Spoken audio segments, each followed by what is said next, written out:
देखो, index fund और mutual fund में डिफरेंस क्या होता है। सबसे पहले तो ये समझो कि इंडेक्स फंड जो होता है ना, वो पैसिवली मैनेज्ड फंड होता है। वहीं जो म्यूचुअल फंड होता है वो एक्टिवली मैनेज्ड फंड होता है। इसमें क्या डिफरेंस है?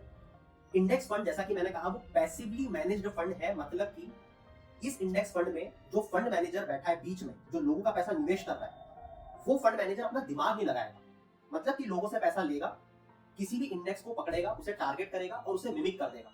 मतलब कि मान लो कि उसने सेंसेक्स को पकड़ा, जो कि एक इंडेक्स है। मान लो कि उसने निफ्टी को पकड़ा, वो अगेन अपने आप में एक इंडेक्स है।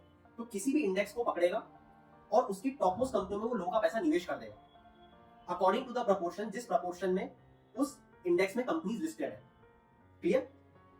अब आते हैं इसके दूसरे वर्जन पे, जो कि एक्टिवली मैनेज्ड फंड है, जिसे हम म्यूचुअल फंड कह रहे हैं। यहाँ पे जो फंड मैनेजर बैठा है, वो लोगों का पैसा एज इट इज किसी भी इंडेक्स को पकड़ के नहीं लगाएगा, बल्कि वो अपना दिमाग लगाएगा कि मैं किस कंपनी में कितना पैसा लगाऊं ताकि लोगों को मैक्सिमम प्रॉफिट जनरेट करके दे पाऊं।